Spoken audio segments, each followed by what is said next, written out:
Yeah, Jed's crossing live from the workbench.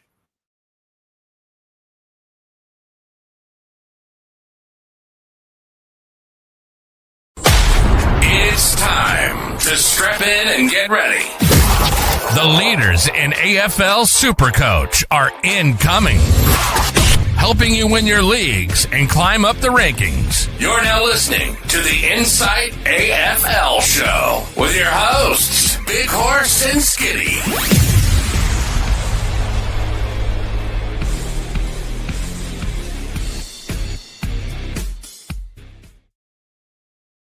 G'day and welcome to another episode of the Insight AFL podcast. I'm the horse. We've had a few days off, but we're back and ready to crack into some footy talk. As you can see, if you're watching on YouTube, we've got three special guests this evening. We'll save the best for last, hey Bakes. But first of all, Deadly, you're back. How are you, mate? Yeah, good, mate. I thought I was the best. That's a bit rude from you, but good to be back. We're ready to rip and tear again. Yeah, we do have a special guest in Sammy Baker. Yeah, good. So the coach of Baker's Pups in the SuperCoach Premier League, it's into its 10th season, multiple-time champion, the man who is probably, he wouldn't be his own biggest fan, but he's got plenty of fans out there. It's Sammy Baker. How are you? Very well, thank you. Thanks for having me, Horse. It's very exciting. Yes, long-time viewer, first time on the show. Can tell you're a little bit nervous. You're never normally short of words, so once he gets a few tins into him, I'm sure he'll loosen up. But, ladies and gentlemen, as promised, we do have a 66-gamer AFL Games legend talking to us, sharing some footy insights with us this evening. He played with GWS. He played with Sydney. He played with Carlton. He's played with some absolute cracking players of the past, some absolute legends of the game. Jed Lamb, welcome to the show, mate. Thanks for having me, lads. Super excited. I've been begging Sammy to get on here, so better late than never. So good to get on, chew a bit of fat and have a couple of stubbies. Yeah, I love it, mate. And for those of you that are watching on YouTube, there's no greater compliment for me than for this man to call himself the horse cock on our show. So for me, I've gone a little bit red. I'm a little bit embarrassed, but I love it. Get around it. But before we start, like, subscribe, hit the bell. Here at Insight, we call it being the triple banger. But also, if you listen to us on audio, give us a 5-star review. That way we get out into the algorithm and more SuperCoach-minded people can listen to us, listen to our banter, and hopefully enjoy what we've got. Now, before we kick off the show and talk footy, we're going to talk about our Unlimited League, Bakes. Now, we've nearly got 1,000 people in here, mate. Go with the number there, mate, and tell us what it's about. Well, it's just three. What do you want the number? Mate, it's 356-460. He's obviously had too many stubbies to be able to read a number yet. 356. That's a real flat start. Yeah. The only time Sammy knows numbers when it's hitting his bank account. Trust me. Yeah. 356-460. Join, please, if you haven't.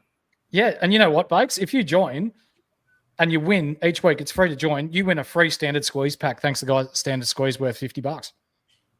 Beautiful. Yeah. Who loves free shit? We all love free shit. Sammy Baker loves to hear me out. Yeah, doesn't he? But also, if you want to get a part of our leagues, unfortunately, most of them are done now, ladies and gentlemen.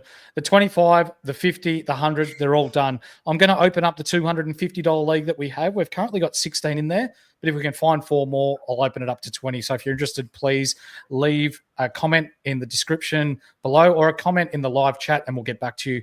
Got plenty of room in our $25 points league if you want to be involved in that. So please click the link below and register your interest. The draft leagues are all full, unfortunately. Now, we're going to get stuck straight into a bit of footy, Deadly. The first game, mate, between Hawthorn and Sydney, from a SuperCoach point of view first. Talk to me about the Hawks, mate, because they look pretty good. Yeah, they do look all right. I mean, Sydney surprisingly can't play in the wet considering it's been raining in Sydney the whole preseason, which surprised me. But Will Day took the piss in that first half, didn't he? Oh, it was awesome. 116 SuperCoach points at halftime, 3 goals. He ended up 6 frees, 4. Horsecock, if you're getting these sorts of numbers before halftime, behind the walls when you're playing at the AFL level, what's your coach going to be saying? Who did you have back then? Was it Brendan Bolton or? Yeah, well, just firstly, mate, as you said, I played 66 games. Over those 66 games, I don't think I tallied 116 fantasy points all up. So to have that in the halves, unreal, mate. But yeah, it's the same as any league. Like, no doubt they would have put him up on the big screen before the game and identified as one of their key players. But mate, he's an absolute genuine star. He's super fit. He's obviously got his body right. He's just one of those players that you tag him, and there's players you can tag out of the game, players you can't. He's just, I guess, one of those players. You've got to sort of try and stop his impact. But I guess when you're having a blind like that, it's just hard to stop. But yeah, it was impressive to watch. Yeah, unreal. What did you end up on, Deadly? 148, was it? Yeah, 148. So just the tag warrior? Because Jordan went to him after half time, didn't he? Yeah, so Jordan went to him. He only had 34 points in the second half. Sort of didn't get as much free-flowing footy as he was in the first half. It sort of worries me a little bit just because, Warple obviously went down as well and Jordan got tagged out of it. It's good for Hawthorn to pull out the win still. But yeah, the tag worries me a lot because he's probably the main guy to get tagged now. And, it seems to be if you take him out the game, they slow up a bit. Yep, that's right. Bakes, from your point of view, mate, you watch this game with a couple of stubbies, no doubt. Hawthorn look the real deal, don't they? Yeah, my dad will be very, very happy to hear that Hawthorn look the real deal. They're fast and, yeah, they're good. They just play team foot. I think Mitchell's a great coach. I think he's top 3 coach in the league. Really? I reckon he's awesome. Yep. Who do you support? The Dogs. Yeah, okay. It's a big call coming from a Bevo. Dog He took us to the promised land. But yeah, nothing for the last couple of years. I think, for Bevo. Oh, that's a big call. You think Bevo's done? With the list he's had and what he's produced, I'm sort of with Kane Corns, to be honest. Okay. You'd be the first bloke ever that'd agree with something Kane Cord said. I think so. I don't mind Kane. Yeah. He's doing something right. He's the highest paid man in footy, isn't he? Media guy. It's unreal. Deadly. Outside of Will Day, mate, anyone else impresses from the Hawks? Yeah, Lloyd Meek up against Brody Grundy scored real well, SuperCoach-wise, finished on 126. Playing up against a injury-riddled Brody Grundy, he still did well. Kicked 2 goals as well. Probably one you can definitely look at if you were interested in him. Me personally, I'm sort of just holding off till after the bye to even start looking at him. Yeah, Lloyd, he actually looked pretty good, didn't he? John Newcomb, does he become more relevant now that James Warple's gone down? Don't think it really changes too much for him, realistically. It's probably still just more Day has the more SuperCoach relevance. But, geez, yeah, that Hawthorn midfield's going to be cracker. And I reckon Aidan Cam McKenzie as the third mid will be pretty good for them in developing him. And, yeah, Warple's out for, 4 weeks? I think they'll be all right without him. Yeah. Now, we're going to get back to you in a sec, Bakes. Yeah. The train just brought me in a can. Oh, what a man. For those that watched the SPL legend train, Eric Hendricks, he was on the show a couple of weeks ago, hand-delivering our man, a Melbourne bitter. We better get him back on the show. Horsecock. I love it. You played a bit of time at Sydney, spent a few years there. Were you drafted to Sydney? Yeah, I was, mate, in 2010. Yep. Did you get the opportunity to play with any of the guys that are still running around, the Jake Lloyds and that of this world? I did play with Lloydie, absolutely. Dane Rampy was there. Yep. Isaac Heaney and Callum Mills, they were sort of coming through the academy at that stage. Mm-hmm. But, yeah, sort of a lot of the other guys that were around my time had sort of either retired or moved on to other clubs. Yeah, okay. Yeah, no. Did you had Johnny Longmire as a coach? Yeah, I big horse. Yeah, great man, great coach. Yeah, he's just a great person. He's during pre-season, like obviously a part of coaching. The big thing is building relationships, with the younger kids and the older fellas. Yep. And he was after training every day. He was down the rooms having Powerade slushies. He was just one of the lads. But when it come to game day and stuff, just so well respected. And yeah, what an unbelievable resume you end up with. Yeah, he was bloody unreal, wasn't he? He had one of the best winning percentages for a coach seen in this quarter century, or even, nearly the last century, nearly in the 70 percentile. So, Bakes, your coaching record at White Hills would probably match that, wouldn't it? Me and Kedge did a pretty steady job, yes. Win percentage was good. COVID stopped on a flag. Yeah. Yeah, what did you think of Sydney? apart from Matty Roberts, because we saw his role across halfback and he was, or is going to be for me, the main distributor across halfback. Was there anyone else that stood out to you, or was it fairly all hockball and nothing else to see here? Was that for me or Shagger? It was for you, mate. Chad Warner for me. I didn't mind his game. Thought he was pretty good. Okay. Yeah. Do you think the 114 or something? The out of Errol Goulden's going to affect them more than potentially first thought? I think if Errol comes back, they start winning footy, so you score more points when you're winning. So I don't think that's going to hurt Chad's scoring. I reckon it helps him maybe, like the number one defensive middle go to Goulden instead of Chad maybe, and Chad might get off the chain. I like him. I reckon he's good, and he runs as good as anyone, I reckon. Yeah, he does. He's good forward of centre, isn't he? His meters game would be huge, I reckon, Errol's. Yeah. Absolutely. Meters ran would be huge as well. Yeah, and they look to get the ball in his hands too. So without Errol, Jed, would you say that Matty Roberts is probably the number one when they're looking to get the ball in someone's hands to be that distributor across halfback? Yeah, him and Jakey Lloyd, mate. Jakey Lloyd obviously played, I think he played his 250th on the weekend, which is unbelievable. He come off a rookie list. I think I read a stat, maybe the fourth player for Sydney to come off a rookie list and play 250 games. Yeah. Excuse me. And funny story about Jakey Lloyd. He that guy on the Jetstar flight that spear tackled the bloke with the gun, he was actually flying to Sydney to watch Jakey Lloyd. Really? He's a family friend.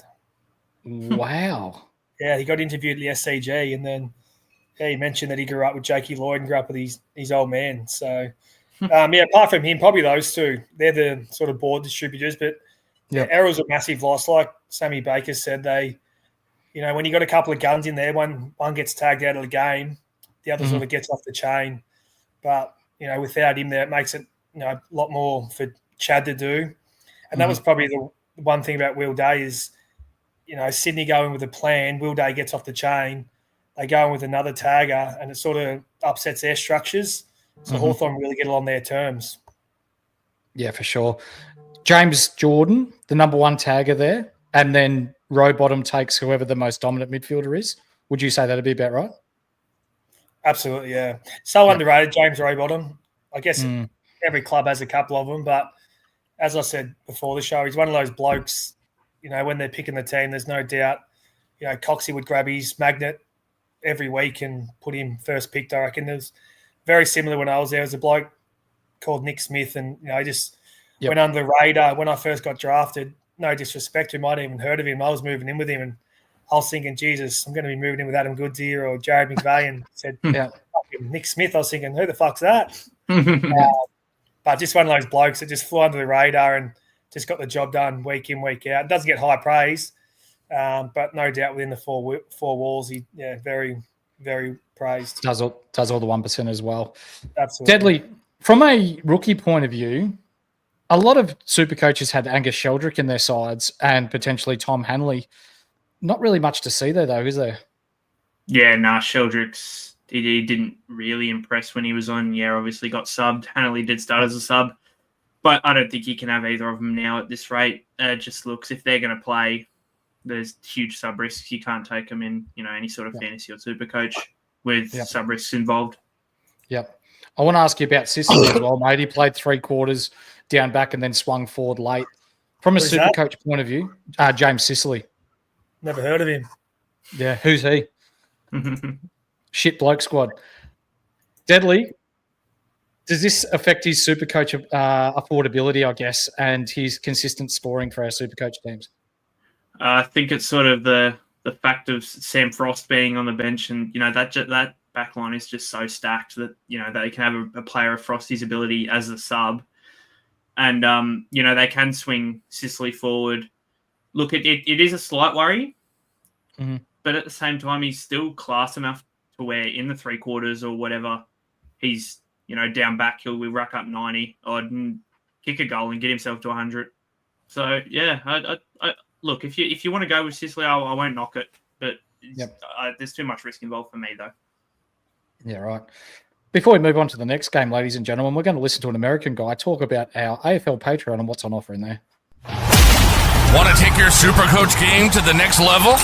Inside Fantasy Sports are bringing you exclusive content all year round, such as weekly expert Q&As, team, trade, and captaincy advice, statistical deep dives, priority podcast questions, and tons more. So what are you waiting for? Get full access to the experts. Go to patreon.com/Insight Fantasy Sports and subscribe to Insight Unlimited today.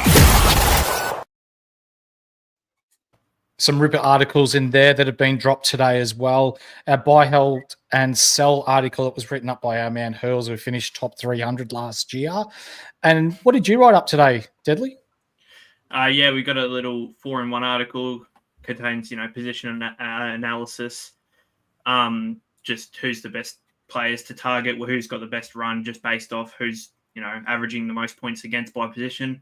There's an injury report in there. There will be sort of a lower grade wrapped, whether it be VFL, Waffle, Sandful, when that starts up.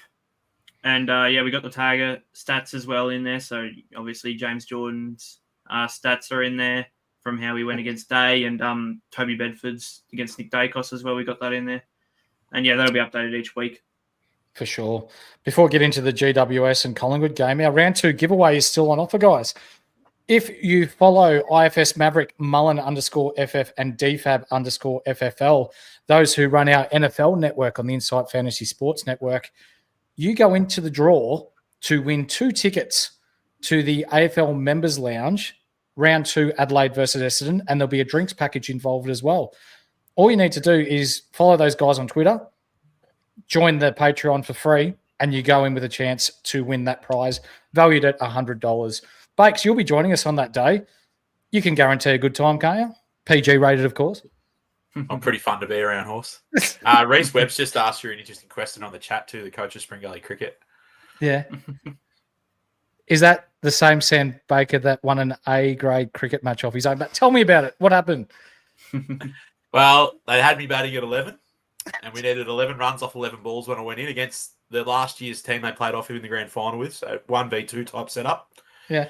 My mate Scanny hit a 4, and then I did the rest, and we won. Ultimate Resi kind of stuff, I reckon. It is. Lucky number 11. 2 weeks later, they dropped me back to the thirds. So you win the game for them, and then they drop you to the thirds. Yeah, and the following week I play, don't get a batter or a bowl, and they still drop me to the thirds. They didn't even give me a chance. Deadly, have you ever seen someone that's not an AFL player get Cone of the Week? Yes. Kelly Underwood's not an AFL player. Yeah.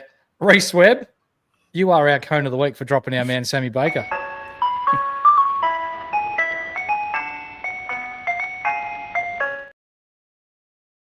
Weak as peace be better, mate. He wins your games and then you drop him. You need to be better than that. Anyway, we're going to go and talk about Kelly Underwood's favourite team, the Orange team, who, Jed, you also played with. And they played Collingwood. And I'll start with you, Horsecock. They just looked awesome, didn't they? Their run and carry and their ability to link through the midfield and lace out targets forward of centre. They look dangerous all game. I think they're the real deal, mate. I sort of question whether they live up to the hype around them, but they just made Collingwood look really slow. And obviously, there's been a bit of hype around Collingwood and their age profile, and just really showed in the weekend. Yeah, they were off the half back. They were just dangerous, just forward handballs. It was sort of just creating plays as they went. It wasn't too much structure to it, but when it paid off, geez, it looked really good. Oh, didn't it? Yeah. I'll ask you first. This week, Shagger. Sorry, Go. Me and Jed are in a very serious footy tipping competition at work. Like, it's very serious. How many did you get? 0, mate. How many did you get, Bugs? Just 1. Oh, yeah. I had Collingwood very wrong. I thought Collingwood would smoke GWS. It actually had quite a few pineapples on it too, and that didn't go very well. Oh, no. And by the way, Bakes, is it true the Horse has a high score of 108 and bowls 130? No, he doesn't bowl. Yeah, I don't know. No, but the high score is 197. Not and quite the golf 198. handicap. My hot golf handicap is myself. I should be in a wheelchair playing golf. But anyway, let's talk SuperCoach. Deadly, reel us off GWS's top scorers. I mean, Finn Callahan, obviously the number 1 scorer.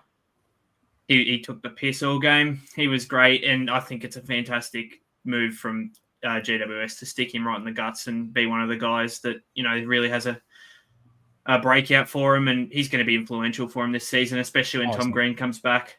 It's going to be fun to watch, I'll tell you that much. Yeah, it's not often you can say when you get a genuine A-grader to come back into the side and that someone of Finn Callahan's role, I guess, is going to be better for it, Bakes. But you put Tom Green into the middle there for GWS. I know they were lacking a genuine ruckman after Briggs went down, but if you get Tommy Green dishing out some nice little handballs out to the outside to the Finn Callahans and the Josh Kellys of this world, that midfield is really potent, isn't it? Finn looked unreal. I wouldn't even be giving it to Josh Kelly. I'd just give it straight to Finn. He was awesome. So he's just got to lay blocks for him now. Josh Kelly's just shepherded for Finn for the rest of the year, I reckon. Yeah. Load up on the Brownlow. Who else was there, Deadly? Sam Taylor, he's second top scored for GWS in this game, and boy, he looked good, but yeah, he's not really relevant. But fuck, he was everywhere across that back line. He was real trouble for Collingwood. Josh Kelly, obviously, he was great. 36 touches, 132 SuperCoach points for him. Both the halfbacks, Lockie Ash and Lockie Whitfield, they're going to be dynamic this season as well, both scoring 111 and 122 respectively. Yeah. And Brent Daniels as well, also scoring 101 for GWS off the half forward. You're right. They are the real deal. This GWS team, they look good. Yeah. Can Daniels finish top six forward? Sorry. Will he finish as a top six forward? There's a chance. Yeah, can he? There is a chance. Yeah. I'll say top 10. He does move around the ground a lot. He does pick it up at times. And, yeah, he tends some CBAs as well at times. Jed, I want to ask you, with the role that Lockie Whitfield's playing at GWS now, we're seeing that more and more in the AFL with designated kickers coming out of half back. Is he one of the better ball users or that we have in the AFL, or is he more of an accumulator and he gets his stats just by being the day cost of GWS's back line, or is there genuine, this guy's an out-and-out freak, let's get him the ball whenever possible? Absolute freak, mate. What you probably don't see is his work rate. Obviously, being at the Giants for a few years, he'd be one of the top 3 runners there.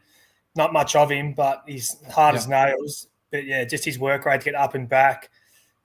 He's just silky. Both sides of his body. He's probably one of the best I've ever seen, to be honest, on both sides of his body under pressure. I wish I had – I'm not sure if that rule was in when I started playing half-back. I would have been running to take kick-ins to try and get my stats up over 10, but I don't think they had it back then. But, he's just a genuine star. But they've got so many silky ball kickers in their team. Yeah. They're definitely the real deal. Fucking exciting to watch. What years were you at GWS? I went there 2012, 2014. So still relatively in their infancy, I guess, in the AFL. Is there still anyone in the side now that was playing back then, like your Canilios and those sorts of players? Yeah, there's Cogs, Lockie Whitfield. Who else is there? Toby Green. Yep. Josh Kelly probably would have been around. Yeah, Josh Kelly was there. Yep. A couple of young kids coming through. But it was very different, mate. Callum Ward, he's an absolute legend. Very different. I went there, obviously going from Sydney, great culture, some absolute superstars of the game. And again, no disrespect to the greats of the Giants now, but they were so young back then as leaders, and geez, they've come on to be absolute genuine stars. But when I first went there, they were doing up the facilities, so it was very different. We're using bins as ice baths and stuff. Right. Genuine, country footy type of stuff. Yeah, literally. So at times it sort of didn't feel like a professional environment. But the facilities up there now are unreal. Yeah, right. So when we're talking GWS then to now, has much, I know that years in the competition and they're as good as what they are now because they've all come through together. They've managed to get some good players to start at the start of their career through the draft, but then have been able to draft really well. Was this always going to be a product of the environment that they put together up at GWS? I think so, mate. When I first went there, or when I was at the Swans the first couple of years, the Giants come into the AFL system, they pretty much had a rotation system with young guys. You'd play a few games here and there, then have a couple of spells where I think that changed a fair bit where, when I was debuting for Sydney, I was kicking and punching the door down before I got my first look in, where early days of the Giants, I feel like you probably weren't didn't have to earn as much for such a young list. Where now, the depth and obviously the coaches seems like you've got them, really. He's really perfecting their craft and what they do. It's really tight for spots, and the depth is unbelievable, and no doubt that sort of holds clubs in good stead, knowing that if you don't play your role, you'll be back in the twos the following week. Yeah, Deadly. Let's talk about the GWS rookies in Leake and Connor Stone. Was it Stone that had really minimal time on ground? Leake did. Leake had 54% time on ground. Yeah. To be honest, I'm quite worried about both of them, SuperCoach wise, just due to the fact that all the Mad Monday or the Wacky Wednesday, whatever you want to call it, those boys are due back quite soon. And they've got a few injuries coming back early rounds, Jake Stringer and the like. So there is a chance that, Leake and Stone. Leake is probably the one worse off. He's in a bit of a replaceable position, the way he played on the weekend. I'm not sold on either of them at this rate. I'm probably looking elsewhere, rookie-wise. Yep. Okay. With the Pies Bakes, you watched the game. Yeah. Yep. They looked pretty ordinary, didn't they?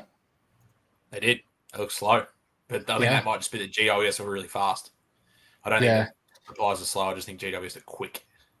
Well, with your footy background, and no disrespect to Nick Dacos, but you see that he's cramping 8 minutes into the third quarter. Is that for you, again, with your footy background, is that because of the plantar fasciitis in the preseason and his inability to get big loads into the legs? Or is it was hot, steamy? Yeah. Well, it was hot. Like, you don't normally play footy in 31-degree humid weather or whatever it was there. Like, it was hot. Even Bendigo that day, like, it was warm. So, like, that doesn't help. But, I guess he probably hasn't been able to do the work that he normally do. Yeah. Yeah, and when he's rolling, he's a runner. Like he's like a Lockie Whitfield runner. Like he just runs all day, and he's probably just not that fit at the moment. Well, Lockie Whitfield cramped as well towards the end. Absolutely, everyone cramped. So it was a hot day. Cramp game. Yeah. But he was cramping way early. It was very bizarre to see. Even if he hasn't got the full load, for someone of his caliber to be cramping that early, I found it really strange to see, to be honest. And the fact they kept him on there, it was sort of a weird game. They just use their sub. I was listening to the coach after the game. He was saying they're going to try and stick with him anyway because Hoskinelli had a sore back. But he just I feel like his whole body when you start to cramp, when one bit goes, the next bit goes, you're absolutely screwed. There's no coming back from it. No, there's not. The pickle juice doesn't do anything for it, does it? Really? No. Deadly, you'd know. What did his ownership percentage go from after the weekend's game? Let me have a look now. It was 60. He was at 64%, I think. Yeah, and now he'd be what? Mid-60s. He's 49 now. Wow. That'll keep going down. That'll keep dropping, Yeah. With that buy and that cramp, like, you're not taking him in. He's going to drop in value. You can pick him up in 5 weeks. Yeah, 100%. Just pick him up after the buy. Have you got the list of who Dacos plays, Deadly, in the next, say, 6 weeks? I can grab it. Yeah. I've got it here, so we can go through it if you like. I know it's pretty. It's Port Adelaide first, then it's pretty bad tagger wise. It's got the Doggies round 2. Probably see potentially a Matt won't Kennedy. tag. Maybe Matt Kennedy, but that's probably not. Then the bye round 3. Yeah. Carlton round 4. You probably might see a George Hewitt tag, but that was a bit of 50-50, and then he goes into James Jordan. Don't really tag when you're 10 goals up, so I think he should be right against the Baggers. Yeah. Sydney round 5, James Jordan, and then Jared Berry potentially round 6 as well. Yeah, and then after round 7, probably he's got free reign for a little while there. Goes into Essendon, we won't tag. Yeah. Geelong won't tag, maybe, probably not, and then Freo probably won't either. So you have a free ride after round 7. So I think that's probably the spot for him. Yeah. Bakes, what did you think of Perryman's game? I thought he was all right. Yeah, it was okay. They lost, so like it's going to be better when they win. But he was good enough for his price, and the price point he's at as a defender, he's probably a chance to be a top 6 defender, and you can get him for what 400 and like low 400. So I'd say he'll be in my team, and I'd say he'll be in most people's teams. Like I don't think it's rocket science to pick him. Yeah, he's got that role. He's just going to get the CBA. So Yeah, and Cameron's a good. You see ruckman. anything else in this game, Looks- Jed, or pretty much as it was? They just got smashed. No, just jump on board the Giants, mate. Just got smashed just from the get-go. I've got one for your horse that I loved. I thought Josh Talk to me. Dacos was unreal, and I think he can be even better. And I think he'll be a top 6 defender once round 6 comes and he gets defender status. And you can get him now cheaper than you're gonna get him cheaper now than you will in 6 weeks' time when he gets defender status. Would you jump on before the bye? I just think I might start him. Yeah, right. So Because he's you've got the he's going to play likes. halfback flank. He kicks it like his brother, and he's a jet. Yeah, And So he's you got the only likes of- 3% owned at the minute as well. So he's definite pod huge play. pod. Yeah. You got Josh Dacos. You've got Harry Perryman. You've got Matty Roberts, Houston. and that's just to name 3 that are on the bye. Plus, Yeah, what Calvin if you Day. play Ben Patton? Yeah, well, I'm not playing Roberts, so that I'd play Josh Yeah. Dacos over Roberts, in my opinion. Yeah. I just One think for if you, you're Jed. Collingwood for Sammy, being a fellow gun Div 11 superstar midfielder, what advice would you give to Dacos to fight through the tag, mate? just run. Actually, I'll give you one. I've got you. How Dane Swan used to beat the tag. Yeah, go. He was How? listening. He did a podcast with Trent Cotchin earlier last week, Yeah. and while I was on, $70, $80 an hour walking around the town in my bus, Oh. I listened to this podcast, and Dane Swan used to beat the tag by being heavily rotated. Like he'd just come on for 6-minute bursts. So maybe little Nick just needs to come on for 6-minute bursts for a while, and just blow him up, because he used to just come on for 6 minutes, and then like the tagger would stay on for his 12 or 13. So then Dane Swan would be coming back on either with no tagger or a tagger that had been on for 13 minutes, and he was just blowing him up that way. So maybe just regularly rotate Nick for a little while. It's the same as any mid. They're hard to get off. When it's their turn to come, they never want to come. Yeah.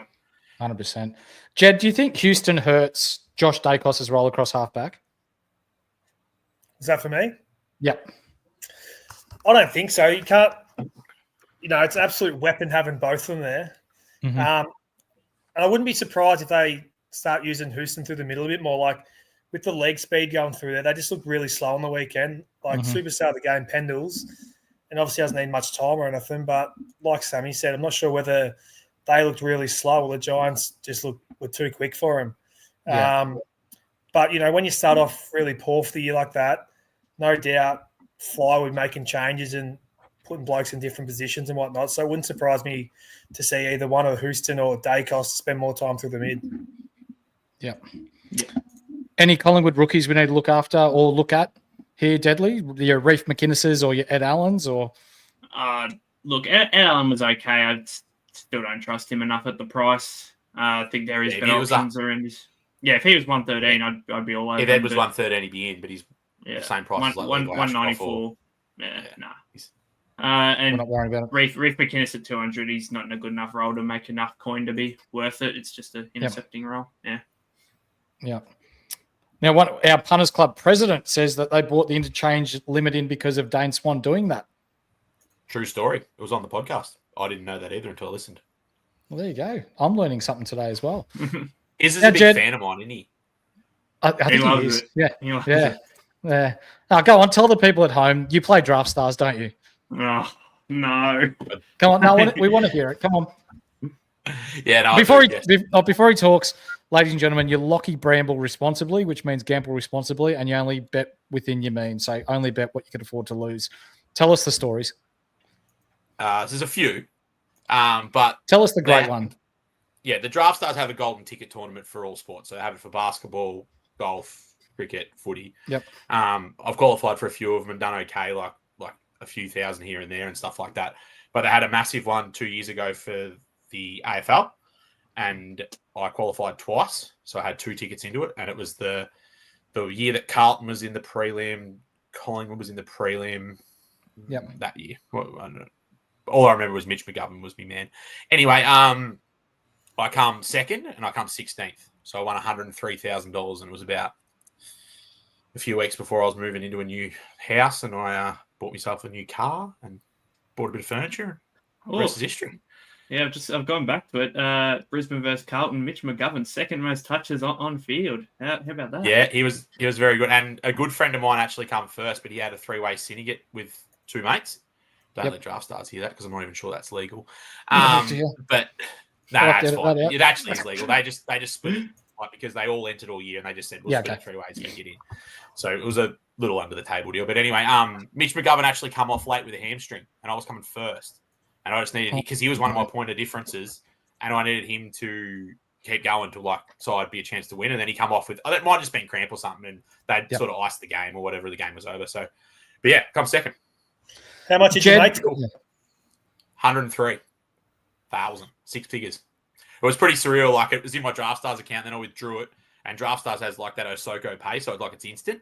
So like I withdraw it, and then I checked my bank account. There was 103,000 in it. How much did you put back on? How much you put back on the trots?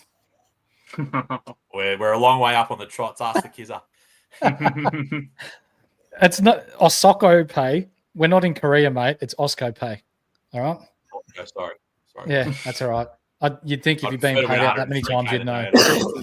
Now, while we're talking about the Carlton Footy Club, Jed, you spent a bit of time there as well, and you played with the likes of Paddy Cripps, Chris Judd was there during that time, Mark Murphy. Why is Dennis Armfield the best player you played with? Because he's the best bloke, mate. As I said before, he's one of those blokes. He's just the whipping boy. When I was there, the club wasn't going so well. Yep. And all the supporters and fans need someone to take it out, I guess. And having the long blonde hair covered in tats, he was sort of the whipping boy. And every club has one, but he's actually one of the most genuine blokes you'll ever meet. Absolute ripping fella on and off the field. In a way, he's probably nearly too nice.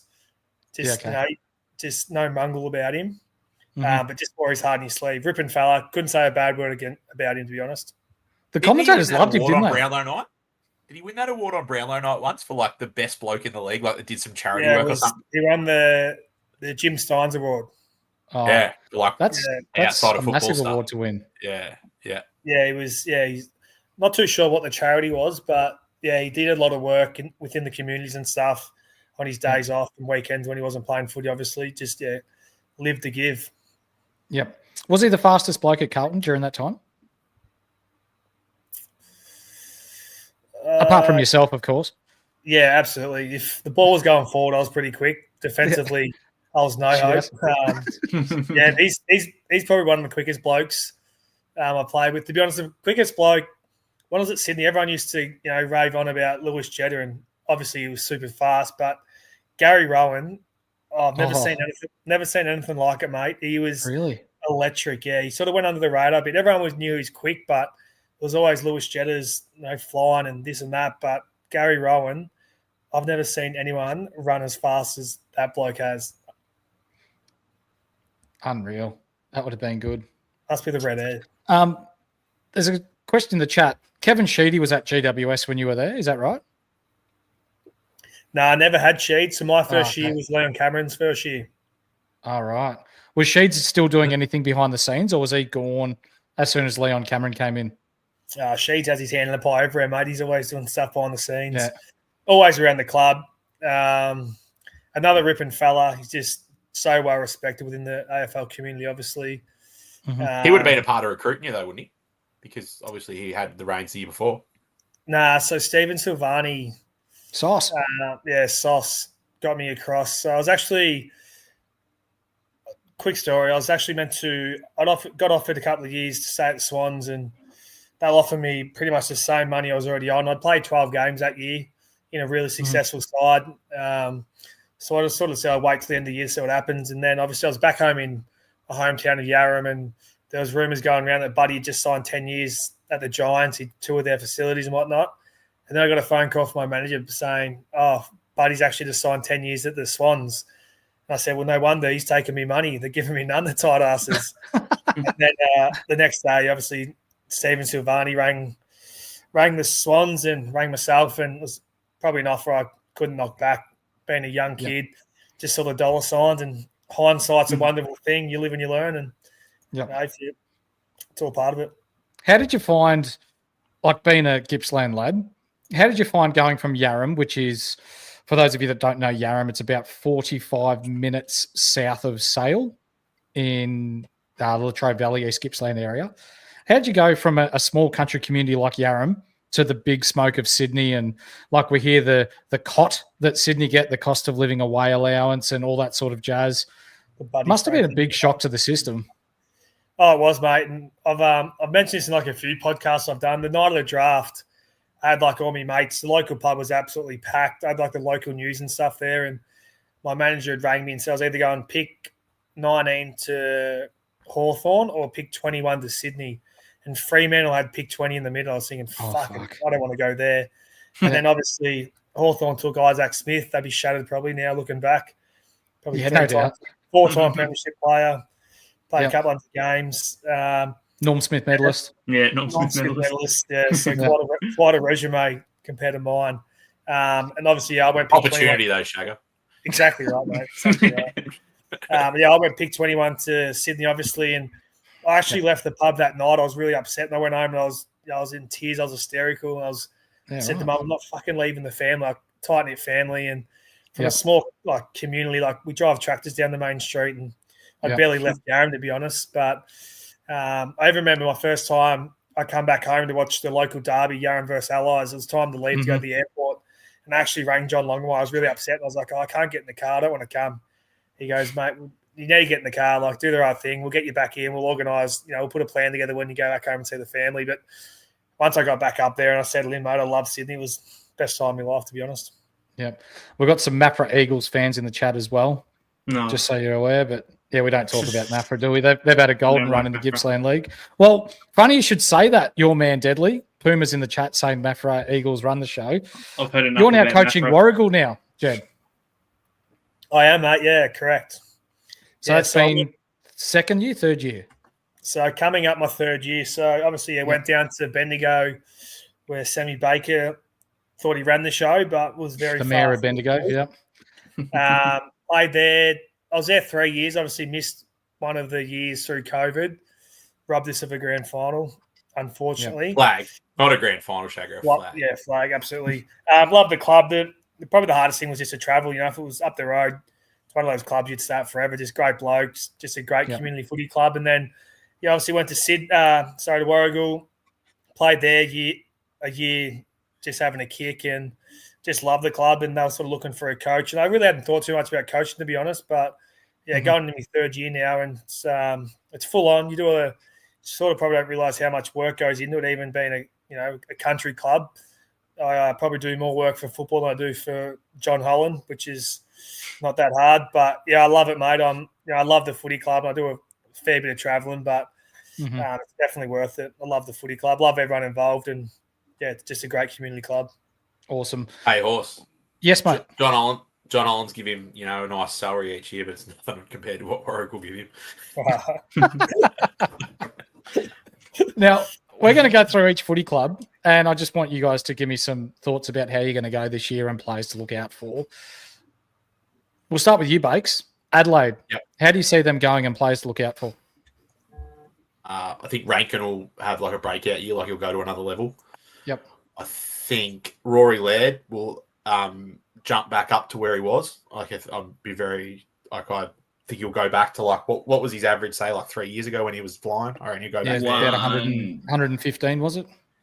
Yeah. No, it would be more than that. 127 was his highest. Yeah, right. When he was really kicking off. So I reckon he'll really go back to like old Rory Laird, just give us one more dance at it, and wouldn't be against starting him. Obviously, Dawson's a great pick in Supercoach as well. Yeah. Don't think there's any I don't think they've got a top 10 defender unless Laird gets defender status. Mm-hmm. How they go, I think they probably finish between 8th to 12th. Okay. If that's, I don't know. That's Deadly? what I reckon. Yeah. You've stepped yourself up by asking me about Adelaide, mate. There's only one player I'm going to say to watch out for, and it's Ben Keys. The Keyses. Yes. Fuck me swinging. I think he belongs in the James Sicily club, boys. He's no good. Probably the Dennis Arnfield club, not the James Sicily. No, all right. We'll give a little backstory to these boys about Ben Keys. So what was it? You were bagging him sometime last year when Rankin was out, when he was playing Supercoach, and said he won't score. He had a real good game and said he won't score over 80 or something. And I said, fucking oath he will. So we put a couple bets on back-to-back rounds. He scored over both of them, and now he haunts Mick's nightmares. It's no good. Hey, It's Jed. Question for you. This is a quick one. Do you think Leek Alir will be a top 30 defender in SuperCoach this year? Absolutely not. all right. Let's move along. So, Jed, how do you think Adelaide's going to go? Like for me, I think they're going to be the big improvers in the AFL, alongside probably Fremantle. Like they've had a pretty clean run of it in the preseason. James Peatling's probably an underrated addition to their side with his in and under work. And like I'm not a fan of Matty Crouch because for me, he's too handball happy and always goes backwards and doesn't really have much attacking side to his game. But if Adelaide stay healthy and they've got the likes of that big Riley Thilthorpe up forward, who's the other young kid that's up forward? Deadly? Curtin. Nah, not Curtin, the other one. Fogarty. Rochelle? What? Rochelle. Rochelle. How do you see them going? To be honest, I'm with you, mate. I reckon they're going to be a big improver. And obviously, they've brought in Alex Neil-Bullen as well. Yeah, he's underrated. He flies under the radar big time. He's sort of one of those guys that he'll bring great leadership, absolute workhorse. So I see them as a big improver as well. If they can stay healthy, obviously. I think the main thing for them is just winning their home games, making sure they get the wins under the belt there. Because obviously going against over there, it's very hostile and whatnot. But yeah, I'm with you, mate. I can see them really improving. Yep. The Brisbane Lions, Bakes. Top two? No. Top four. No. Top four. Deadly? Top two. We'll give it to him. Lammy? Top four. Just because it's so tight, I reckon. It's going to be very tight. Yep. Carlton. I think Joe Danaher is a huge out for them. Yeah, he is. Underrated. Although I think Logan Morris will really step it up the back end of the year once he gets some consistent games up forward. I think Cam Rain is ready to explode, I reckon. Yeah, I rate Cam Rain so highly. Yeah. He's good for the goals too in the multis. Now, Bakes, Carlton. We'll come up to Horsecock later because we'll talk about a few players, but injury, they've had to shuffle a few pieces around there. Nick Newman won't be playing this year. How do you see them going? Do you think they're going to give it a shake, or do you think Vossi might be in a bit of trouble? It all went wrong for Carlton when they delisted two ripper blokes, Shagger and Keji. But other than that, from then they've tried to. That's put the club back about 10 years, I'd reckon. Getting rid of me boys and Dennis. And Dennis, yeah. And they kept some real interesting ones. No, Carlton. No, they missed the 8. Missed the 8. Purely just. Purely just the action. Yeah, probably. I reckon they sneak in probably anywhere 6 to 8. Yep. But they've got to get Walsh going, surely. Like, if Walsh isn't flying, they can't make the top. Yeah, that's fair. That's very fair. They need that outside. Cripps needs his Robin. Yeah. And Cripps is only getting older. Like, he needs Robin. Yeah. It's make or break. But obviously, when you get injuries like Newman, it sort of gives opportunities to other blokes. And obviously, Newman's a massive loss. But when you play in that role of when he has to defend, he defends really well, but he's more there for his attacking side. I'm sure there's a list of blokes that are lining up to Vossi's door saying, give me that role, just let me run off and get the footy in my hands. You probably gave him a call trying to get your old job back. I tried, mate, but Peter Baker wouldn't let me leave John Holland. And obviously the big one's Charlie Kerno. Getting big Charlie on the park. Charlie Kerno, yeah. Does young Lucas Camporeale have job security, you reckon? Absolutely. Yes. Yeah. Yes. Yeah, he looks really good. Yes. Now, before we move on from Carlton, Jed, out of all the players that you played with at Carlton, who's the top of the tree? Kedge. Kedge had the best rig by a mile. In terms of, obviously can't go past Cripp in his resume, but probably one that flies under the radar a lot is Cade Simpson. There was a comment a little while ago about him, yeah. Yeah, now warrior of the footy club. Genuine rip and bloke. Not much of him again, but just courageous, just gave his all. He's so professional in everything he done, and there's no wonder he got so much out of his body. But he's sort of one of those blokes, sort of the string beans that there's not much of them. They go on to play 350 games. Mm-hmm. But yeah, he's one of those blokes, a lot of accolades, but you wouldn't see him out ever. He just goes about his everyday business, loves staying home, doing his gardening, and yeah, just a real lad's lad. Yeah. He's an assistant coach at Hawthorn now, I think. Yeah, he is. Yeah, I think he spent a couple of years maybe with the AFLW. Okay. And now gone on, to the Hawks assistant role. Nice. Bakes. Is the Canberra Elliot's going to play? He's not the good one, is he? They reckon the other one's better. They're both good, but the other one's more highly touted. Lucas is outside wing. Ben's more of a guts player, but yeah, he's injured at the minute.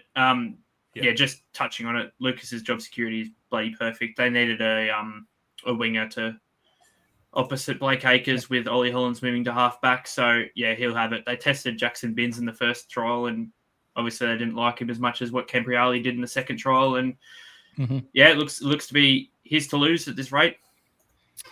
Reese Webb is asking a lot of questions in the chat, but he dropped you, Bakes. So do we allow him some screen time? Give him one. What are we doing? I'll answer one of Plugger's questions though, if you want, real quickly. Yeah, this one. One. How many Dogs players are in Pup's Supercoach team currently? One. And why is it Rory Lobb? It's not Rory Lobb. Unreal.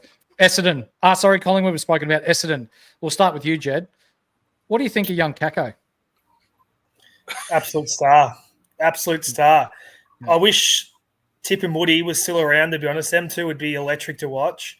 Obviously highly touted, comes in with big raps, but from what we've seen early days, it's very exciting for the footy club, and there's no doubt he's going to be drawing crowds through the gate.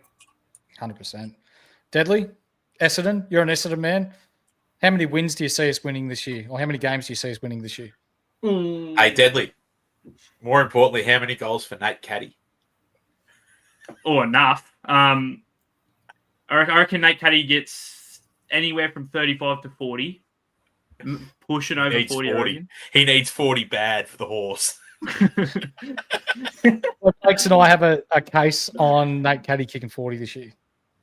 Fuck, that's a good bet. I'd be following that all season. Yep. We've also got a case on Lee Galea being a top 30 defender. I don't think he's going to play. Yeah, I probably conceded. That's a good one. I probably conceded already. Oh, geez. I really like the look of Nick Martin forward. I'm loving it early doors. I think it's a fantastic move. Bakes? Yeah. Bakes, what do you love about the Essendon Footy Club? Come on. How much my mates train and horse love them. I love watching them lose. I love Nick Martin. Nick Martin's my favourite Essendon player. Yep. By a long. It's Nick Martin in the straight. They got rid of Stringer. He was one of my boys, the package. Yeah. But yeah, now it's basically all I'm cheering for is Nate Caddy to kick points and Nick Martin to get a heap of Supercoach points. Just selfish man. Clutch Fox in the chat, Deadly. Cheers, Deadly. Love your analysis. It rivals Train's knowledge. Train was on 3 weeks ago and he's still getting mentioned, Bakes. Tell you what, he's a fantastic butler. I can tell you that much. He's bought me 5 cans already, and I only bought 5 with me. So guess what? I'm tapping into his Coronas next up. We'll go to Freo next. We'll start with you, Deadly. You reckon they're the real deal? I think they're good. I don't know if they're the real deal. Yep. Look, I think they're going to be decent, but is it really pushing for a flag territory? I don't know. Look, I love that Freo team though. They're so entertaining to watch, and there's a few guys that obviously I love to just watch all day long. Caleb Sarong, Andy Brayshaw, they're just greats of the game to watch, aren't they? Yep. I got a man crush on Caleb Sarong. Who doesn't? Top 3 player. Isn't he? He's from Warragul way, isn't he? Yes, his brother Liam. Yeah. And Jai Sarong, obviously, he's at Hawks. Yeah. So Liam's with us. He's down at Coburg at the moment playing VFL. So I've seen him around a couple of times, but absolute genuine star. From the size of him to what he does, it's unreal. I'll tell you what, Bakes. Someone's put press red for Train in the chat, and there's a lot of people putting up red signs. We might have to get Train back. He's bringing me a Corona right now. I'm not sure. I'm not sure if any of you guys watch maths, but it's just come to my attention that Sammy Baker looks like Tim, and he is an absolute flog. Can you put a screenshot up beside Baker's head, please, if you can? Oh. Hold on, Can you work on that, Deadly? We'll get it. I can get something working. Oh, fuck off, Shagger! I can get something working. Oh, that was the only thing I wasn't allowed to say. That's all right. That's all right. We'll let it slide for now. He provoked me. You were provoked. Hold on here. We're gonna have to change it. We're gonna have to change your nickname to Maps. Should have this up in 2 seconds. Thanks. While we're looking for that. Here we go. It's fucking identical.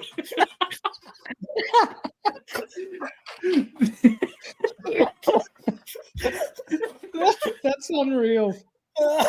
Oh, fucking hell. Timmy Baker. Good on you. Good on you, mate. Train in. Oh, train. He's getting in. Anyway, Bakes. Do you want to see the flex again? Get out of it. Bakes, Freo, how do you see them rolling this year? I see Caleb Strong average of 115. Yeah. Geordie Clark, what's he going to get off the back line horse? You're a man. You love him. Yeah, I hope between 105 and 110 for the year. Yep. I don't know about the rookies. I don't love their rookies. I think they've got a lot of depth. So a couple of the rookies that people are picking, I don't know whether they got job security. Mm-hmm. I think they're going to be very good. I would definitely top 8, can push top 4. Home games help them massively, obviously. Yeah. They're going to play, 10, 11 games, 12 games in Perth. So, that's a massive advantage. And you win 10 of them, you've only got... Yeah, you win 10 of them, you've only got to win 6 away. And you get to play, say, North. And you get North. And, they can Richmond, win 16 games easily. Western Bulldogs. Yeah, easy. Hey, don't get the Dogs in this. Thanks for your insight, Tim. Perfect. Jed, I don't know whether you realise I've got a bit of ammunition on you too. No, it's all right. We're going to move right along.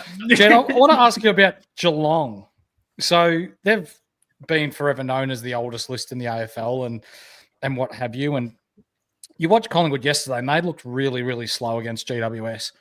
Is there any fear with sort of Dangerfield another year older and closer to retirement, a few injuries sneaking in with their midfield? Gary Rowan's gone. That's that bit of pace up forward. Do you reckon it's going to be the start of the decline, or are they just a team that just keep topping up? I haven't really looked too much into the draw, to be honest. The only problem I reckon they would have when they're playing away games on bigger grounds, obviously Geelong ground down there is not huge. It's narrow, so they probably get away with it. It's really narrow.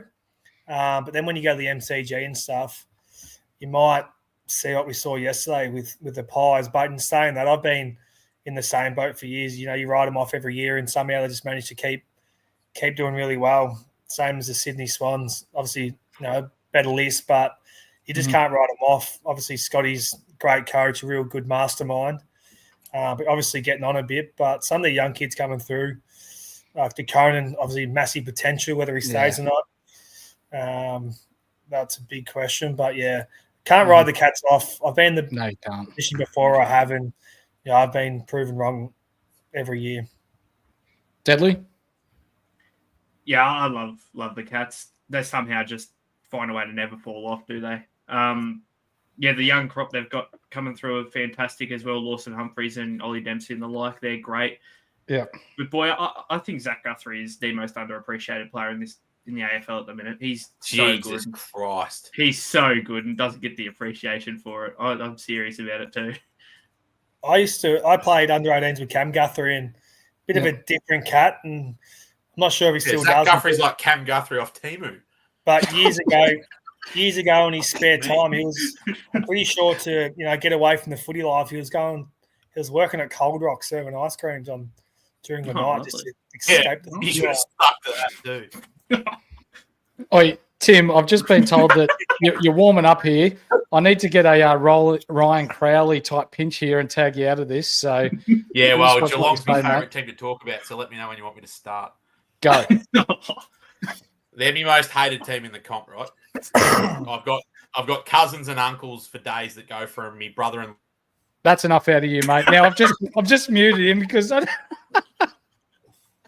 don't know what he's going to say. Now go on. There's a bit of things. Look, just keep it PG rated. Yeah, I will. Okay, PG's fine, is it? Yeah. I'm sick of the cotton on shit they've been pulling for fucking 10 years, taking good players out of good clubs and giving them third-party payments to get away with it. It's not good enough. And I hope they fall off a cliff because I hate Geelong. That's enough out of you. All right. I think you're filthy they've taken Bailey Smith. I am. Yes, correct. And I'm filthy they took Sean Higgins. Sean Higgins was my favourite player at Whitten Oval. I had number 7 on my jumper for 10 years, not because of Scott West, because of Sean Higgins. And they fucking nicked him for $4.50.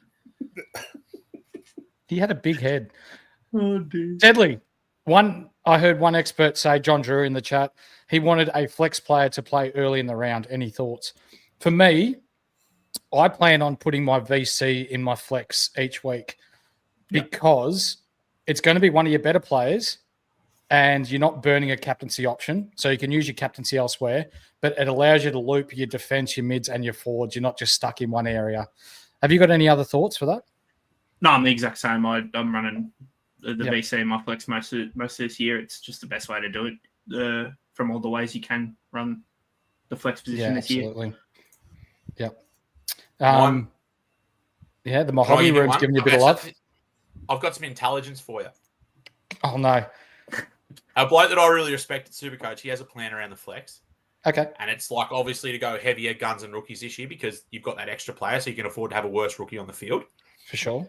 So his plan will be to go like heavier guns and rookies because of that flex position. And then obviously it'll just be a rookie in that flex, whether it's it could be a Flint, it could even be a Flynn or something like that. It's like a mid-price, like or it can be one of those high-price ones like Laylaw or Levi Ashcroft or Finn O'Sullivan or whatever. Yep. But yeah, it probably makes sense too. Yep. Geelong, GWS, Gold Coast. Jed, are they going to play finals? Or you reckon they're still a little bit off? I reckon they will play finals. Yep. I'm on them. It'd be good to see, wouldn't it? You know, they've been scraping the bottom of the barrel for years now. Obviously got the man in place, Hardwick, to run the show. Yeah. Do they have the cattle? I think so. But can they put it together? That's probably the question. Yeah, for sure. They need to win away from home. You wanted to say something there, Bakes. I saw you bite your bloody tongue there. No, I like Gold Coast. I reckon they make the 8. Ripper. Deadly? Rao. He's still stuck on Geelong. Fucking hate Geelong. Matt Rao. You're going to hate Rao when he goes to Geelong then. Oh. Hey, he's coming to Whitten Oval. Didn't you see the press last week? He's been talking to Bevo. He's coming home. He's going to Cotton On. Deadly? What's that dodgy one they were playing Soul with? I'm the same as Jed. It's just if they can put it together. I reckon the additions of Dan Rioli and John Noble are fantastic for that team.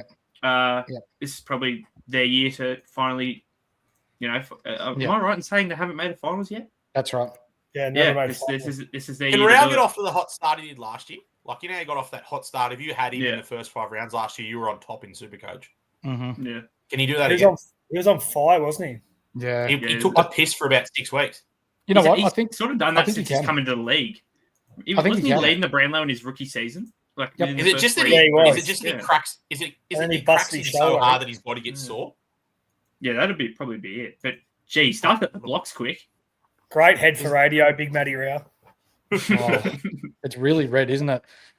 Just like the people in the chat saying, press red for Timmy. So, hey, Timmy. Yeah, I think they're talking about you, Bakes. So we'll move on to who's next? Melbourne. For me, I probably see him struggling a bit this year. Outside of Maxi Gawn, Clayton Oliver, he'll have a bounce back year, and Christian Petracca. Bakes, I'll go to you first. They don't really have any other A-graders, do they? Obviously Gawn, but... Gawn, Petracca, and Oliver. Yeah. Some people have said like Trent Rivers, but I'm probably not buying that scoop, but maybe he can average 100 maybe. Okay. They've probably got more draft relevant players than they do have SuperCoach. Like I think the 3 that you've said are the 3 that are SuperCoach relevant. But I do think they had Smoke A draft draft relevant players like later in like SuperCoach drafts and stuff like that.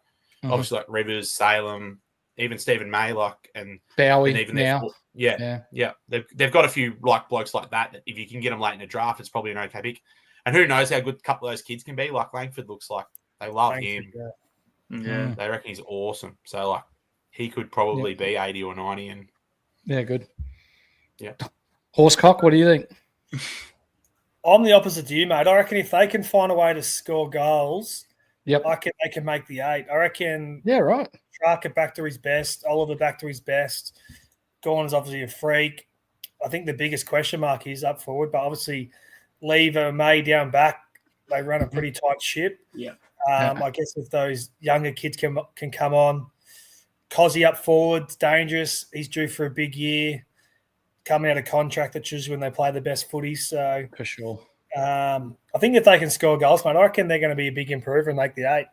But big question mark because obviously that's been the sort of the letdown from the last couple of years. Deadly? I'm sort of smack bang in the middle. They could go any which way, and it sort of just depends on the injuries with them because that they were doing okay last year before the injuries really struck, and that was sort of their season done. And they haven't really been bad for that when they haven't really had a mad injury season. But look, they're a hard team to predict. They're probably the hardest team to predict what's going to happen with them. It's actually seen it just popped up on AFL.com that Christian Petrarca has left his management group. Oof. Yeah. Okay. Right. You heard it here first. Breaking news. Nice work. Hey, Bates. Nice shagger. Good work, Horsecock. We've got Lockie Brook in the chat for the 150-odd thousand people on social media that saw the dancing man around the roundabout holding a sign saying, I suck at SuperCoach. It's this bloke. He wants to know who you're going to nominate next for the podcast. Don't answer yet. We'll get it at the end. But it looks like he's going to end up playing for the Bendigo City Bulldogs. Unreal, this bloke is. Does a good worm. North Melbourne. So they're next, Jed. And I'll ask you first. You're in the AFL system in, 2011? Was it that you got drafted in or earlier? Yeah, 2010. Yep. 2010. Has North Melbourne won a game since 2010? Not many. There's a few North Melbourne blokes in the chat. There's they're hard to watch, to be honest, but I've sort of changed my perspective of them a bit this year with the young group they got through. Lukey Park obviously brings a lot of experience. Do I think they're going to improve a lot? Probably not. Do I think they'll be a bit more exciting to watch? Absolutely. They got some Wardlord, some of their young kids. They're going to be absolute superstars. Jesus, an absolute genuine star. Who else? Thursday's going to be an absolute gun. And obviously going to be a bit of time before that happens, but it's tough times for the Roos, to be honest. Glad I don't support them. Well, we know what you think, Deadly. They're sort of the guys that are in the the guys that are in the chat. They love them, and yes, they've won more finals than Essendon in the past 20 years. But anyway, how do you see Kangaroos going? Look at it. I reckon easily an improvement on last year. That's just coming from development.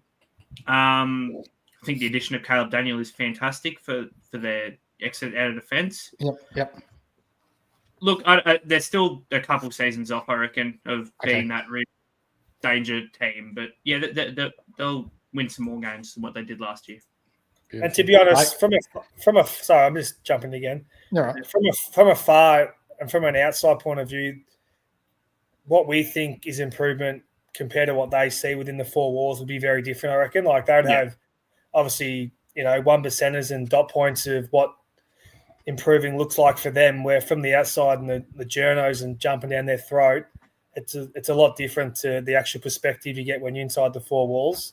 Yeah. So it might be, the loser margins minimise, obviously win more games. There'll be definitely some KPIs they're trying to hit within the year, and that will be their, I guess, improvement. Yep. Gotcha. Bakes? I think Clarko's the best coach in the comp, so that's obviously a big head start. And then he's got a lot of talent, and he's brought some senior bodies in. I think he can win more games than everyone reckons. Like, whatever their over and under is at the tab. Say is it 5.5 or 4.5? 5.5 was like 5.5. I'd go over.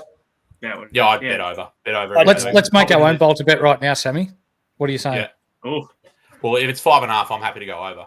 No, we'll go 8. Well, they might play Tigers twice, Doggies twice. There's 4 wins. Well, Horse, I'm smart, and I can get $1.90 at the tab for 5.5, or I can get $2 with you at 8. I reckon I'll go the 5.5 at the tab. This bloke doesn't know what he's Because unlike about. you, I don't like losing bets, and I'm about 4-0 with you. I want to keep the record going. Nah, I'll be up by the end of the year. Legally is going to save me. Anyway, we're going to move on to young talent time. They've got them. Yeah, definitely. They're awesome. Yep. They got how many top 10 picks to be there? Heaps. I saw something the other day. It was like every year of like the last 6 or 7 years, they've got 2 in, and they've sort of nailed all of them every time. Like they've been 2 decent kids every time. Like so they'll be good. They'll get better. Port Adelaide's next. Deadly, I'll go to you first. What do you reckon? I reckon I think pretty obviously they might start out a bit slow, just with the Butters injury and a few other guys still returning from injury and under a cloud. But they're a real threat when it comes back into the season. If they can all stay on the park, then they could put it all together. I think anywhere from 4 to 6 is probably what I'd say for Port this year. Yep. Jed, is Ken Hinkley going to get the sack before he walks? No, I reckon this could be a very surprising year for Port. Obviously, with the announcement, I just feel like the shackles are off a bit. There's obviously the last couple of years have been a lot of media and press around, Ken, and they need to win a flag to keep him around. But I reckon now that they've made that call, I reckon the shackles are off.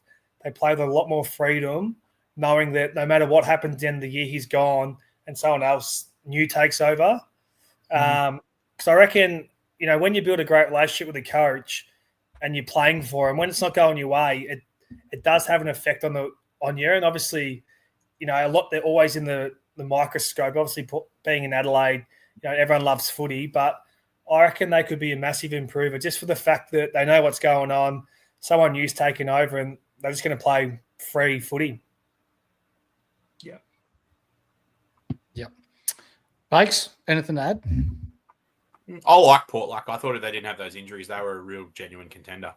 Obviously, the 2 injuries make it a little bit harder, but I think, like as Jed said, like the coach change thing kind of works for him, I reckon, in the sense that because I've listened to a bit of press and stuff, and they all seem to really like Ken. So like if it's his last year, and they know it's the last roll of the dice with him, maybe they do find a little bit extra. And like I think they've got a few players that will go up level. Like I love Jace Burgoyne, I think he's awesome. And then obviously Pickles is going to go to a new level, and you get Butters and Rosie back. You get Butters and Rosie back, and then they've still got some keys at both ends. Like they're actually very dangerous. And it's an exciting team. Yeah, no, I like Port. I think Port can still make the 4 with the injuries they've got. Like I think they can genuinely still go good. Yeah, as Shagger said, like with the coach change thing, I think that works for them nearly. Yep. Richmond, over or under 2.5 wins, Bakes? Under. Like 100% under. They could be the worst list that's played since GWS's first year. Wow. 100% under. 1 win. Yeah. Who do they beat, Dudley? Who do they beat? Because that coach should be sacked on Monday. I don't know. They'll sneak some, like they did last year against Sydney. They'll sneak some random win. So I don't know where it could be, but they'll pull out something. The people they've let go, it might be Gold Coast at the MCG. Yeah. People won't let that happen. Dan Rioli will have 35 off a halfback flank and say, "Not on my watch, boys." Yeah, Richmond have had their time. Going to be in the world of hurt for a few years, but obviously such a big club, such loyal supporters. They'll stick around, and no doubt if they can keep everyone around, young list, obviously low draft picks they've got through the door. It's probably going to be the hardest thing for them in 5-6 years when all these young guns are getting offered big money. How do you keep them all? We can bag them now while they're going to be pretty bad. Well, you try to get Cotton on us in a couple of years. You're just not going to let this slide, are you? John. Oh, well, we're all in agreement. They'll probably struggle a bit this year. St Kilda. Yeah. Deadly. For me, I think they struggle a bit this year struggling. too. Yeah, struggling. Look, the injuries they've had in this preseason have been pretty bad. Just even not even like the main players. It's just a few role players that just are always there doing a job, and they're just losing them and have to fill them spots. They're never spots you look to fill. And look, I'd bottom 4 for them this year. And seriously, it's going to be it's going to be tough times, I reckon. Hey, Bakes, apparently Richmond aren't even going to win Mad Monday. That's how bad they're going to be. I agree. Yeah. And before we do move on to your thoughts, what about Noah Belter? you can comment. Yeah. Nah, no comment. St Kilda? Bakes? Second last, clearly. Yep.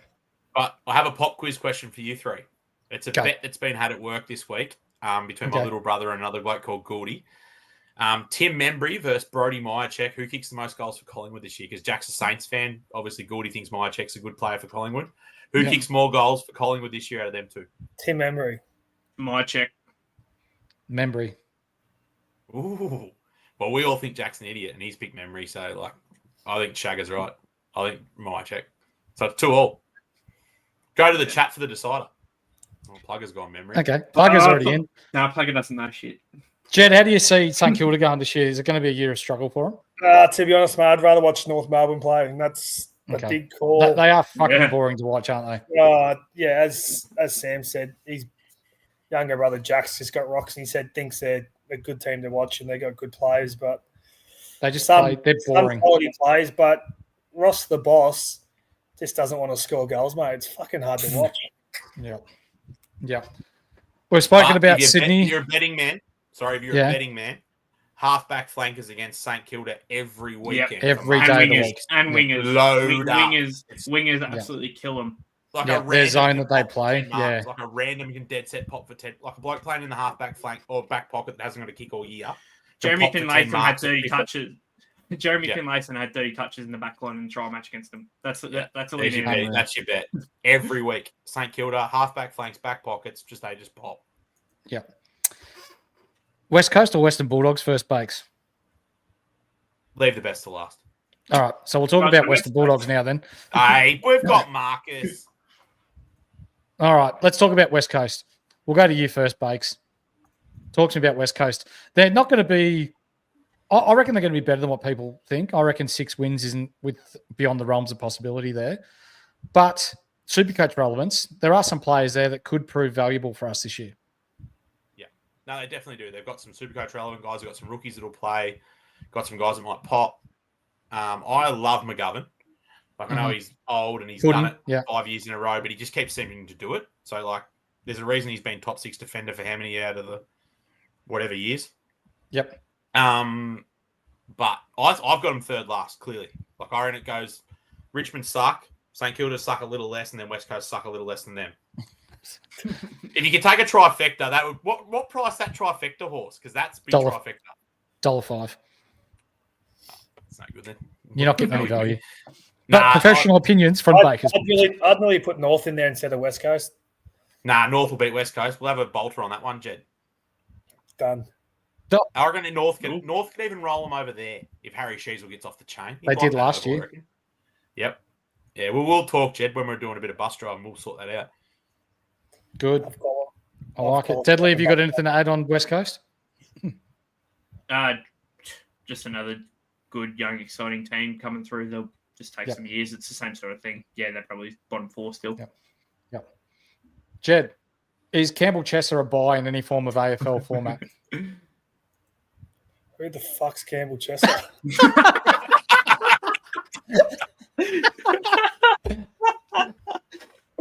Oh, the loyal viewers of this show will love that. That's great. That'll get clipped up. That'll get clipped. Yep. Yeah. And Baker's man, Harley Reid, he's going to be an out-and-out superstar in this comp. So the reason the boys are asking that, we play in a keeper league, and it's a very serious keeper league, and I had Harley Reid, and I traded him for 3 first-round draft picks. Who did you get with the first round? Would that be the one with Jai Cully in it? The one that Jai Cully got sold? Yeah, that's where they're trained in the Jai Cully trade. So I got Smiley, I got Lombardo, and I got Allen. Oh no, wait, sorry, I traded pick 14 and I got Peatling. So in the end I got Smiley, Lombardo, and Peatling all for Harley Reid. Okay. Drop your comments in the chat. Do you think it was worth it, or do you think Baker's pups fucked up again? I think you probably won that one. We'll finish up with Western Bulldogs. Bakes, we'll save you to last because you're the Western Bulldog supporter. Wilson family team reveals will be on tomorrow, my friend. What's that? Deadly, you first. Western Bulldogs. They're pretty fucked with injuries at the moment, aren't they? Oh, a little bit, yeah. But we'll take North round 1, and besides that, not much else is going to affect them. Sam Darcy's just a jet. He's probably I reckon he's got to be getting close to being Coleman 5 years in a row. He looks awesome. Won't need any red tube tonight. I'll just talk about Deadly.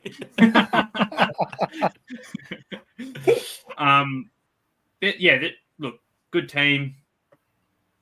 Train just bought me another Corona, boys. We're on it. What a man. Is it really going to be? How about the fact I've had 6 cans and I haven't had a piss break yet? Just keep cutting him off. It's all right.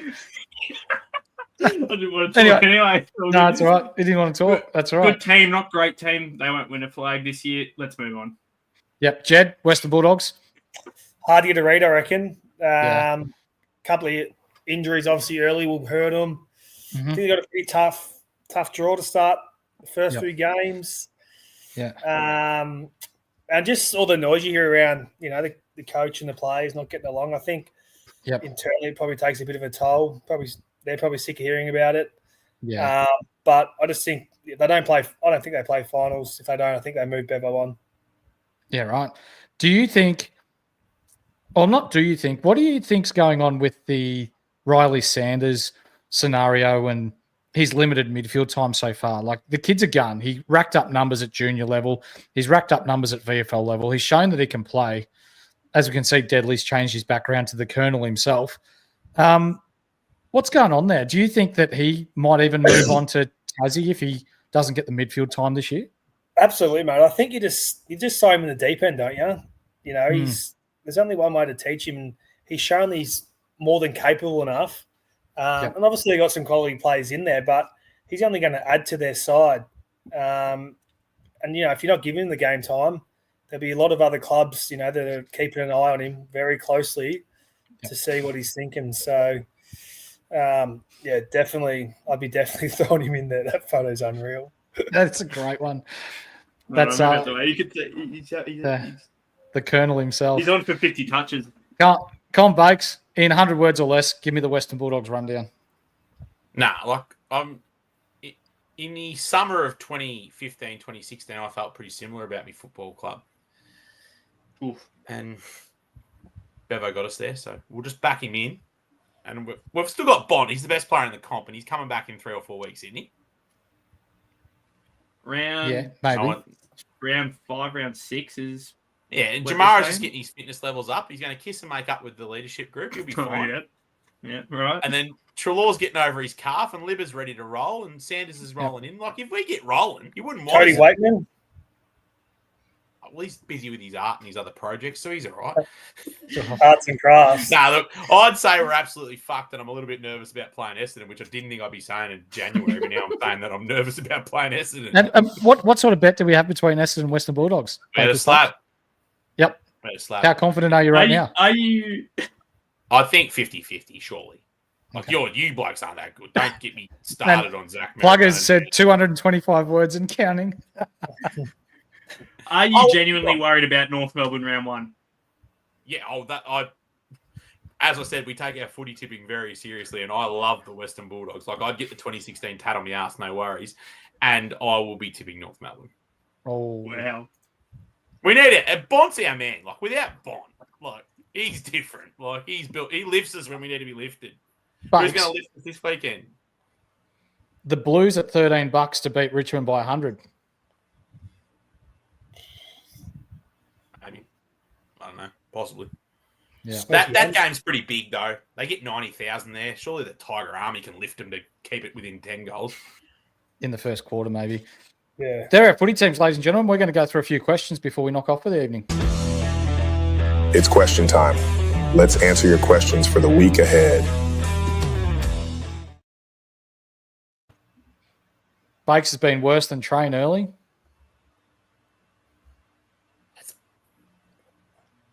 I'd say Unreal. they're Harry about, Trade's never beat me at SuperCoach in any league Never. division or never. I'd say they're about even. We need more SPL boys to divide them up, I reckon. Yep. Divide and conquer. Jed, how do you feel about Jordan Clark and his role at Freo? Genuine star. Goes under the radar. It's probably doesn't fly on the radar with the year he's had, but great ball user. They get into his hands any chance possible. Big raps on him. He's come a mile, I reckon. Obviously, from the Cats, he was okay, but geez, he's taken the next step at the Dockers, and probably just with the blokes around him helps him, to be honest. Yeah, for sure.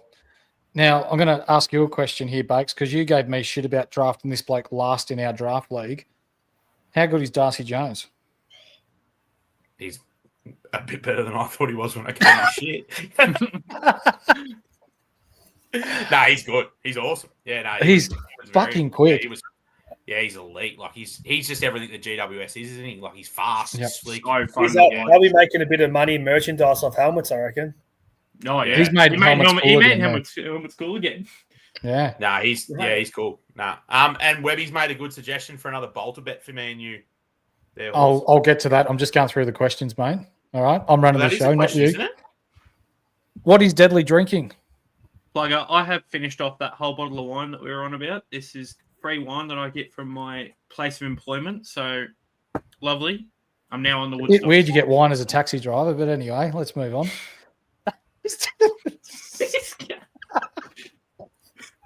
Your butler should take them out for you. Yeah, he should be empty in the bin. I need a piss. All right, you've had time, Bakes. Who are you nominating for the next podcast from the SuperCoach Premier League? Yeah, so Deadly, I'm putting this one on you. Do you want comedy? Do you want a really good person at SuperCoach? Or do you want someone that's a dickhead?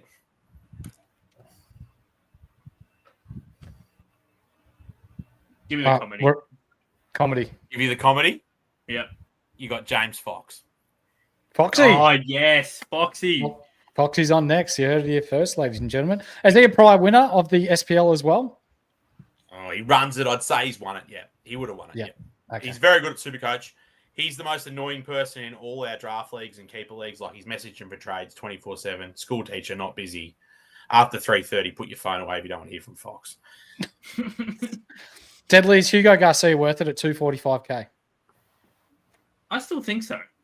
Look, there is, a bit of worry with the last trial match, but I think it's still definitely a viable option.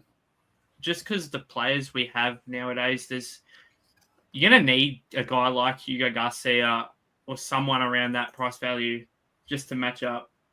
Yeah, I think you should still take him personally, just because he should make enough money. But Sinclair is a big worry for his midfield time. Yeah, I got one coming for you, Jed, but not this one. This one's for Bakes.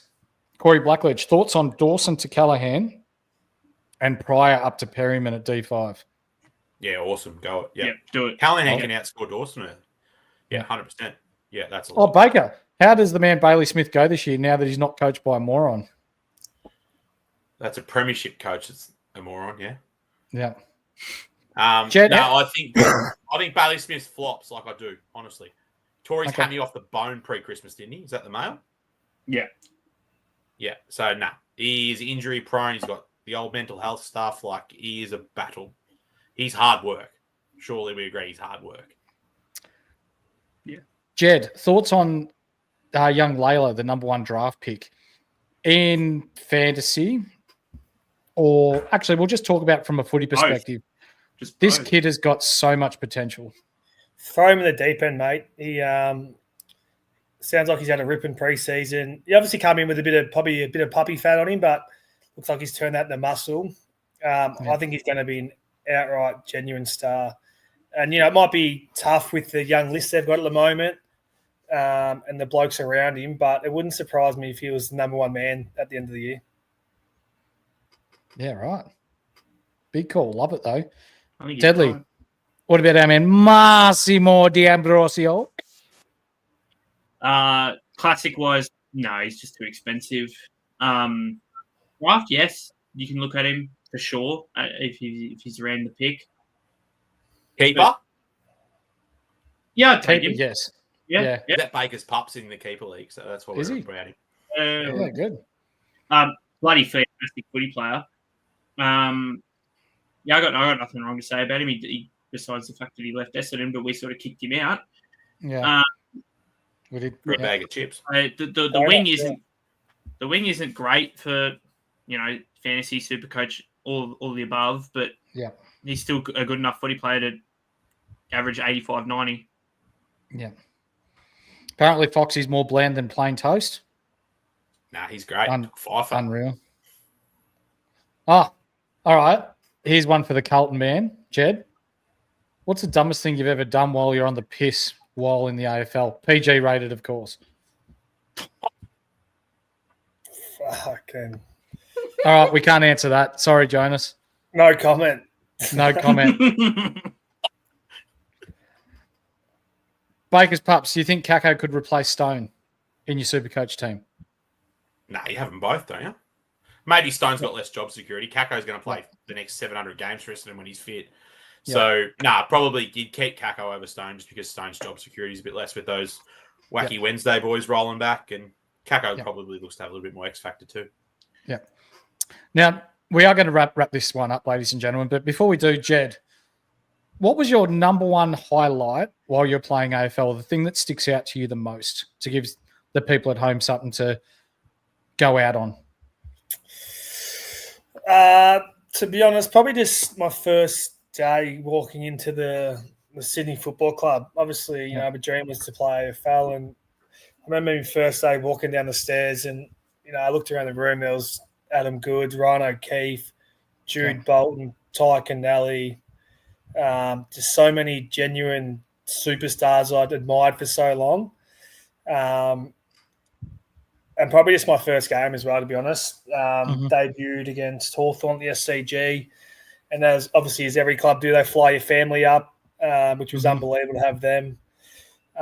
Started as sub, I didn't get on till the start of the last quarter. I was a bit flat, but probably those. And obviously my first goal, Adam Goods actually kicked it to me at the MCG against the Hawks.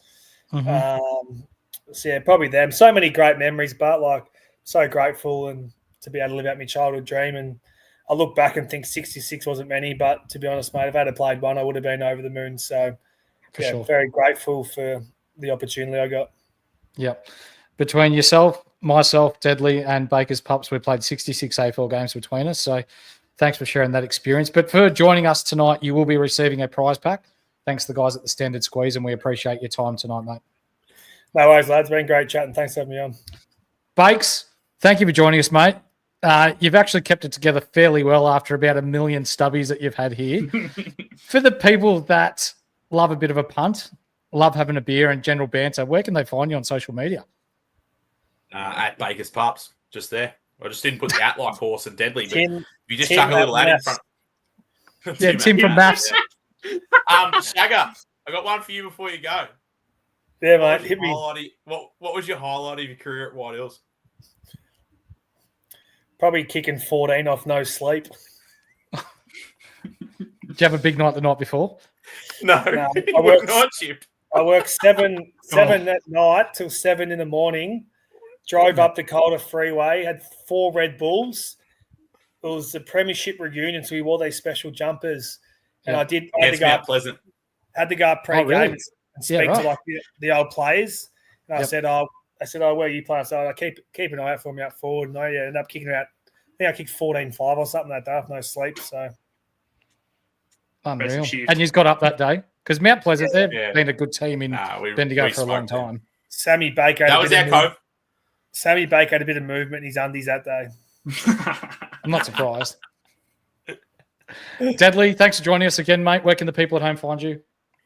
Just hold on, I'll get this right this time. Yes, it's just there on X. Yep. And I got one last one for you, Jed, as well. So you obviously talked about your debut and signing for the club and whatnot. How did that all stack up to seeing Sam Baker for the very first time? Tell him about the pub. I wined and dined him. Sammy Baker actually looked after me very well, mate. I wasn't sure what I was going to do in life. And then this job popped up, overpaying me to do fuck all for the next 5 years. So I've been pretty lucky to meet the great man. Talks a lot of shit, drinks a lot of piss, but overall he's a genuine ripping fella. Yeah. Lovely. Yeah, good. I've got him on 200 grand a year plus to drive a bus at the minute. Unreal. Ladies and gentlemen, this has been an Inside AFL podcast with Jed Lamb, with Deadly and Baker's Pups. We appreciate you joining us. Before we knock off for the evening, we do like breaking the stigma around mental health. It's not weak to speak, and it's okay not to be okay. So if you are feeling a bit down, if you are feeling a bit out and about, take some time, go for a walk, bring a friend, because the most important person in this world is you. So if you ever need someone to talk to, someone to message, my DMs, our DMs are always open. Just reach out, because the most important person at any one time is you. This has been another episode of the Inside AFL Network. We'll catch you soon. Peace.